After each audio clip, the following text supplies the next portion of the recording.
أعوذ بالله من الشيطان الرجيم بسم الله الرحمن الرحيم الحمد لله رب العالمين والصلاة والسلام على أشرف الأنبياء والمرسلين نبينا محمد وعلى آله وصحبه أجمعين أما بعد فلندريم ذا الأدريمة إتاكويمتم الله عز وجل صلوات السلامة يا درغي محمد عليه الصلاة والسلام Paqja dhe mëshira e Zotit xhallahu ala qoftë mbi të, familjen e tij, shokët e tij sinqer besnik dhe mbi të gjithë ata të cilët e pasojnë deri ditën e gjykimit.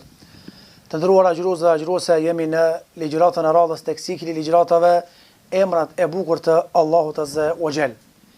Ashtu siç ju kemi premtuar, do të mundohemi prej këtyre emrave të bukur me përzgjedh ndonjë emër që ka lidhshmëri ose indirekte ose direkte me këtë muaj të bekuar të Ramazanit. Dhe me plot të drejtë kemi zgjedhur një emër të radhës, i cili emër është nga emrat ndoshta më të bukur të Allahut azza wa jall. Emër i cili na shton dashurinë ndaj Zotit dhe na kupton dhe na mundson me kuptu se Allahu nuk na ka pru në këtë dunja me na dënu. Allahu na ka pru në këtë dunja nga sa ai na do. Ai na fut në xhenet sepse ai na do. Për të arsye emri i radhës është emri i Allahut El Wadud, i dashuri. Do thot Allahu azza wa jall i don krijesat e tij nga se ai i ka kriju. Allahu i don pejgambert. Allahu i don ata të cilët i nënshtrohen Allahut azza wa jall. Allahu e do Xhibrilin dhe ta fitosh dashurinë e Allahut azza wa jall është një gjë dhe një çështje madhore. Emri i bukur i Allahut azza wa jall El Wadud është përmendur gjithsej në Kur'anin famlar vetëm 2 herë. Allahu tha për veten e tij: "Wa huwa al-ghafurul wadud." Zoti jot o Muhammed sallallahu alaihi wasallam është ai i cili fal shumë dhe është i dashur subhanahu wa taala. Pastaj Allahu tha: "Wastaghfiru rabbakum thumma tubu ilayhi inna rabbi rahimun wadud." Tha Allahu azza wa jall, pendohuni te Allahu azza wa jall dhe bëni istighfar, nga se Zoti xhallahu ala është Rahim, ai i cili është i mëshirshëm, edhe është El Wadud, edhe ju don juve. Besimtari vazhdimisht kujdeset me vepru gjëra, të cilat gjëra na bëjnë neve që na dojë neve Allahu azza wa jall. Subhanallahu, në këtë dunjë njerëzit për të hi dikujt në qef, për ta fituar respektin dhe dashurinë e dikujt, janë gjendje të çmos me bë. Mirë po, kur vjen pyetje, me pyet vetveten, a më do mua Allahu azza wa jall? Edhe a dua unë Allahun subhanahu wa taala? Islami nuk është me pretendime, nuk është vetëm me fjalë, por është me dëshmi. Andaj nuk mjafton të thuash e dua Allahun, mirë po punët nuk i ke ashtu siç don Allahu azza wa jall. Allahu subhanahu wa taala e ka testuar dashurinë e njerëzve që kanë qenë ma burra se na, kanë qenë ma musliman se na, duke i sprovu ata në këtë çështje dhe në këtë pikë. Allahu azza wa jall tha: "Qul in kuntum tuhibbuna Allah." Thuaj të gjithë atyre që po thojnë e duam Allahun, nëse një mend e doni Zotin, fattabi'uni yuhibbukumullah. Pasoni mua, pra pasoni sunetin e pejgamberit, nëse dëshironi t'ju doj Allahu, edhe më shumë se kaq. Wa yaghfir lakum dhunubakum, edhe t'ua fal gjunat e juaja.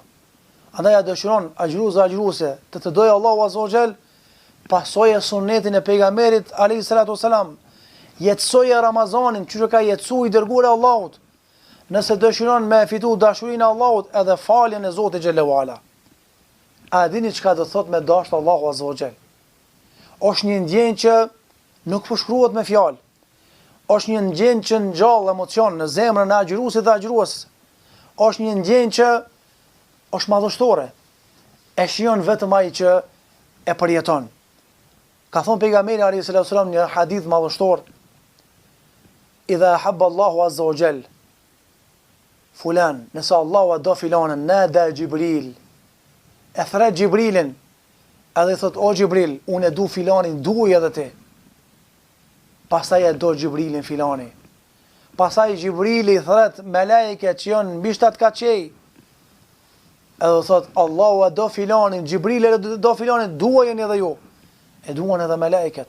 Pastaj ato melekë që janë tokë për kujdesen për robët e Allahut, edhe ato e duan. Pastaj edhe njerëzit, Allahu fut dashuri në mesin e njerëzve, thot pejgamberi hatta yad'u Allahu azza wa jall fil ard qabul. Thot vazhdon kjo dashuri me mbretëru, me u fut në zemrat e krijesave, derisa Allahu të vendos pranim në tokë për filanin. Kush ta shohë për njerëzve, me njëherë i hin zemër.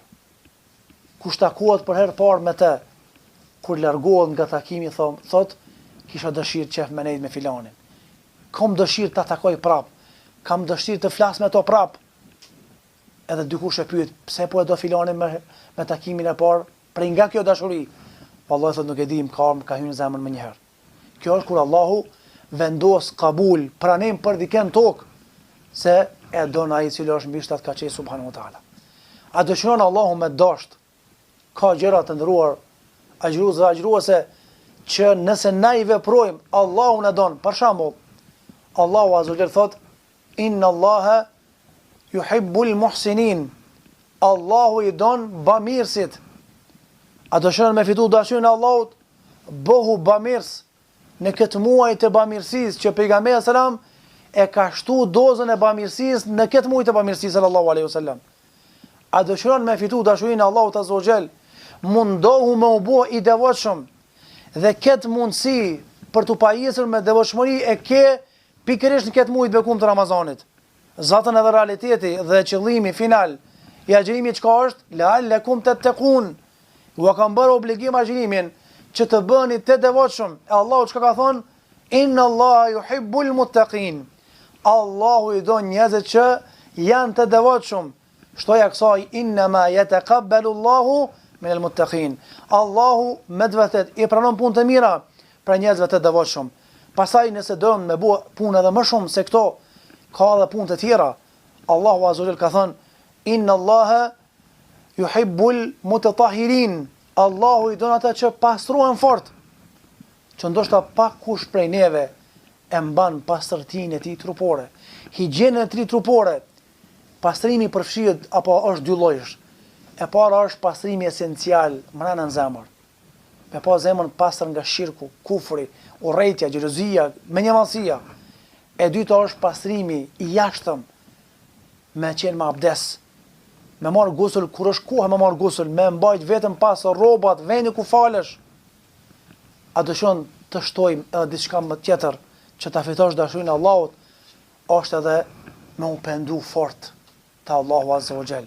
Qase Allahu tha inna Allaha yuhibbu at-tawwabin. Allahu azza wa jall i don ata që pendohen fort te Allahu azza wa jall. Jemi në muajin e pendimit. Ndëruara xhuruze, nëse në Ramazan nuk pendohesh, pasha Zotin e çapës nuk e di kur ki mundsi mu pendu. Shejtanat e prangosur, epshi dhe nefsi janë të kufizuar për shkak mungesës së ushqimit dhe pijes. Ata çka të pengon të thuash o Allah, u pendova te ti, falem te ti. Edhe një punë tjetër po e seki që ka sek Allahu në Kur'an, për me fitu dashurinë e Allahut më let, me qenë njeri i drejt. Inna Allaha yuhibbul muqsitin. Allahu i do njerëz të drejt. Kur vjen koha me fol drejtën. Kur janë koha me gjyku, gjykon me drejtësi. Njëkohësisht, këtë dashuri që e fiton në Ramazan, dashurinë e Allahut që nuk ka çmim kjo dashuri, mundet muslimani mas Ramazanit me hum këtë dashuri. Qysh ka mundsi me hum, me bu vepra që Allahu i urren, nuk i don. Për shembull, inna Allaha la yuhibbul mufsidin.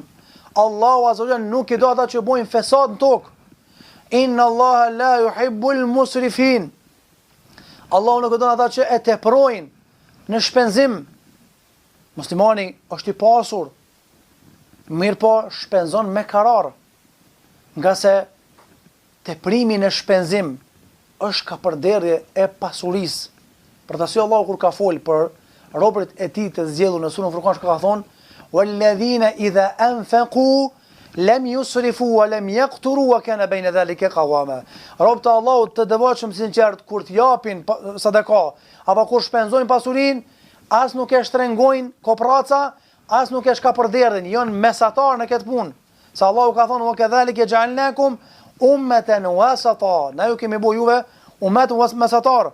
Pastaj në surën Isra, kur e ka përshkruar Zoti shejtanin e mallkum, çka ka thonë? Wala tubadhir tabdhira innal mubadhirina kanu ikhwana ash-shayatin.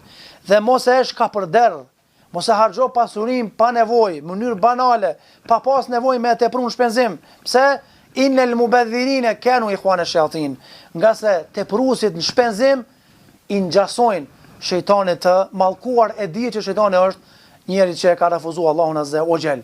Allahu nuk i don njerëzit zullumçar dhe përmes zullumit e humb dashurinë Allahut ndaj teje. Inna Allah la yuhibbu zalimin.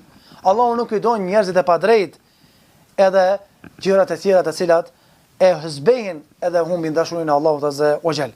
Andaj me neve ishte emri i bukur i Allahut azza wa jall El Wadud, po para se me përmbyll këtë mision, mundohen njerëzit që adhuron idhuj me pretendu se i dojnë idhujt e tyre ma shumë se Zotin. Dhe Allahu ka demantu këtë çështje atyre në Surën Al-Baqara duke thonë: "Wa minan nasi man yattakhidhu min dunillahi andada yuhibbunahum ka hubbillah walladhina amanu ashaddu hubban lillah." Tha Allahu azza kapi njerëzve që marrin idhuj jashtë Allahut azza wa jall dhe pretendojnë se i dojnë. Mirë pa Allahu mos harroni, walladhina amanu, ata që besojnë për neve si duhet Zotin, ashaddu hubban lillah. Ata duan Allahun më shumë se çdo gjë. Andaj për neve duhet me qenë më dashur çdo gjë që Allahu e don. Duhet t'i japim përparësi gjërave që i don Allahu, edhe të largohemi nga gjërat që i urren Allahu azza wa jall, po dëshon me realizu jetën tonë praktike të përditshme, edhe me jetësu këtë emër të bukur të Allahut azza wa jall, El Wadud, i dashuri, pra ai që i don robët e tij subhanahu wa taala. Elusme Allahun që Allahu të na mësoj me fitu dashurinë e tij në këtë muaj të bekuar të Ramazanit dhe ta ruajmë dhe ta kultivojmë këtë dashuri derisa ta takojmë Allahun azza wa jall. Zoti i mëshirë, alhamdulillahi rabbil alamin.